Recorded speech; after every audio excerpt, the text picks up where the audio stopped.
नमस्कार दोस्तों, एक बार फिर से स्वागत है आप सभी का आपके ही अपने YouTube चैनल पर। दिन भर की बड़ी खबरें, मुख्य समाचार सामने निकल के आ रहे हैं। एक एक करके सभी अपडेट्स आप तक आगे इसी वीडियो में पहुंचाएंगे। सभी बड़ी खबरें जानना आप लोगों के लिए जरूरी है, इसलिए लगातार हमारे साथ आगे इसी वीडियो में बने रहिएगा। तो वहीं दोस्तों, खबरों की तरफ चलने से पहले आप लोगों से एक छोटी सी रिक्वेस्ट है कि अगर आप लोग हमारे YouTube चैनल पर नए हैं तो चैनल को अभी सब्सक्राइब करके पास में ही बने बेल के आइकन को जरूर दबाइएगा और एक प्यार भरा लाइक वीडियो को जरूर कीजिएगा। दरअसल दोस्तों, पहली बड़ी खबर आप लोगों को बताते चलें। शिवसेना विवाद, उद्धव ठाकरे को मिला है मशाल चुनाव चिन्ह। चुनाव आयोग ने शिंदे गुट से फिर 3 विकल्प मांगे हैं। खबर बताते चलें, महाराष्ट्र में शिवसेना के नाम और चुनाव चिन्ह को लेकर के चल रही जंग के बीच चुनाव आयोग ने उद्धव ठाकरे गुट को मशाल चुनाव चिन्ह आवंटित कर दिया है। और वहीं चुनाव आयोग ने उनकी पार्टी का नाम शिवसेना उद्धव बाला साहेब ठाकरे तय किया है। अब उद्धव ठाकरे अंधेरी पूर्व सीट पर हो रहे उपचुनाव में इसी नाम और निशान के साथ मैदान में उतरेंगे। और वहीं बताते चले आप लोगों को, चुनाव आयोग ने एकनाथ शिंदे गुट को बाला साहेब की शिवसेना नाम दिया है, लेकिन उनका चुनाव चिन्ह अभी तक तय नहीं किया गया है।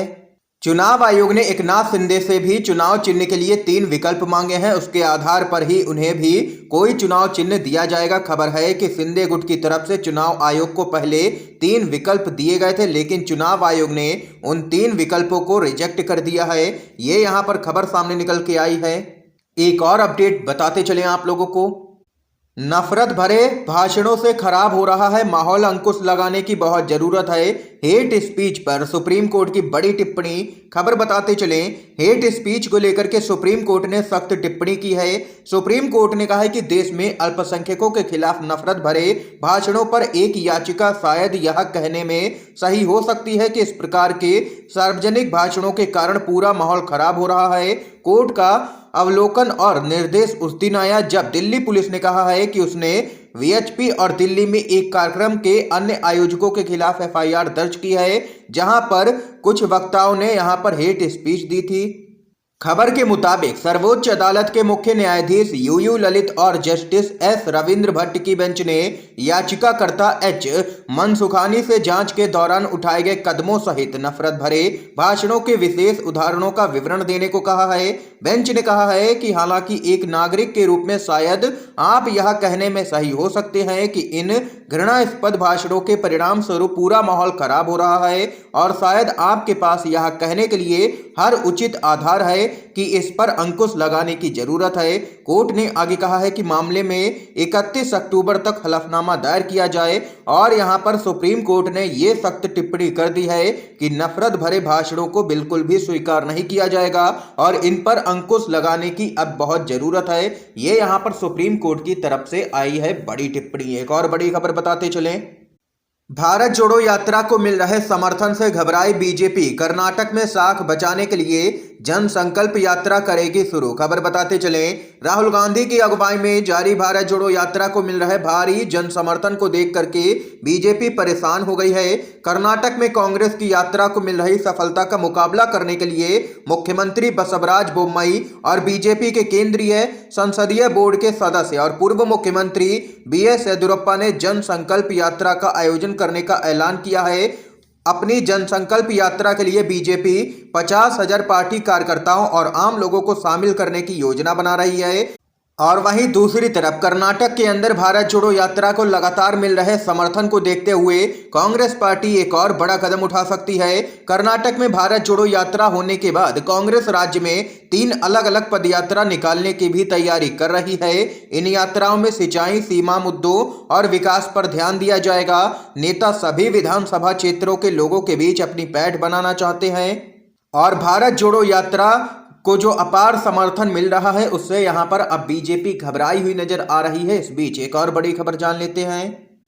राजस्थान से खबर है, वसुंधरा राजे की जनसभा की धमक, दिल्ली तक बीजेपी में घमासान के आसार। खबर बताते चलें, राजस्थान की पूर्व सीएम वसुंधरा राजे की बीकानेर जिले की जनसभा में उमड़ी भीड़ की धमक ने जयपुर से दिल्ली तक सियासी संदेश दे दिया है। संदेश साफ है, राजस्थान की राजनीति में बीजेपी आला कमान को उनकी अनदेखी 2023 के विधानसभा चुनाव में भारी पड़ सकती है।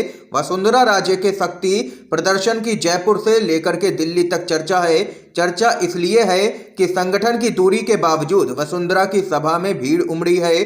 भीड़ ने साबित कर दिया है कि वसुंधरा राजे की जमीनी पकड़ काफी मजबूत है। आपको बता दें कि बीजेपी अभी जिस रणनीति पर चल रही है, कह पाना मुश्किल है कि सफल हो पाएगी। बीजेपी को हर हाल में सीएम चेहरा घोषित करना ही पड़ेगा। पूर्व सीएम वसुंधरा राजे के समर्थक लगातार यही मांग करते आए हैं कि उन्हें सीएम चेहरा घोषित किया जाए, लेकिन पार्टी आलाकमान अभी तक यही संदेश दे रहा है कि पीएम मोदी के चेहरे पर ही चुनाव होगा। राजस्थान में सीएम फेस को लेकर के बीजेपी में घमासान है। बीजेपी के प्रदेश अध्यक्ष सतीश पूनिया ने कहा है कि मुख्यमंत्री का चेहरा कौन होगा, इसका निर्णय पार्टी आलाकमान करेगा।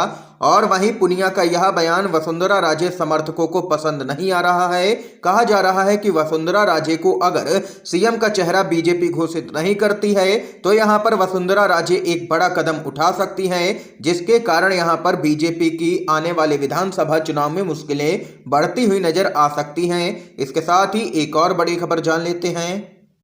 फिर से सड़कों पर बैठेंगे अन्नदाता। राकेश टिकैत बोले, किसानों की जमीनें हड़पने की कोशिश, आंदोलन की होगी तैयारी।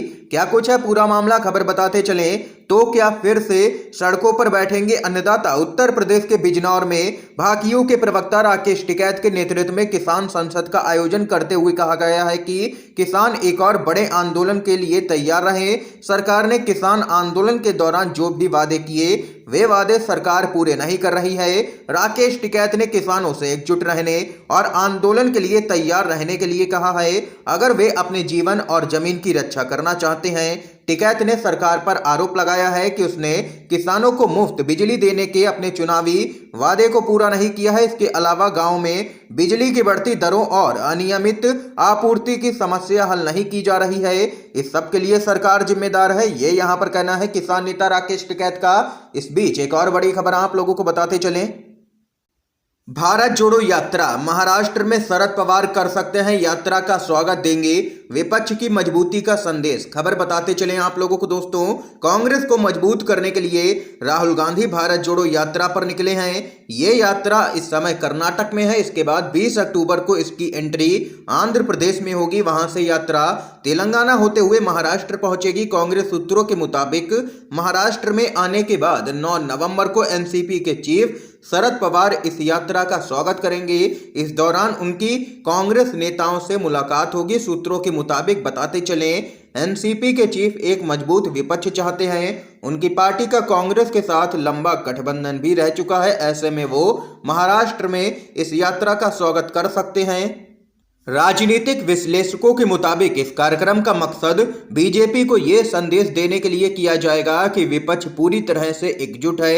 ये यहाँ पर दोस्तों इस समय की आज की सभी बड़ी खबरें, मुख्य समाचार हमने आप लोगों तक पहुंचाए हैं। अगर आप लोगों को ये वीडियो पसंद आया हो तो अभी लाइक कीजिएगा, चैनल को सब्सक्राइब करके बेल के आइकन को जरूर दबाइएगा और वीडियो को शेयर करना बिल्कुल भी मत भूलिएगा अपने सभी दोस्तों में। आप सभी का वीडियो देखने के लिए बहुत बहुत धन्यवाद।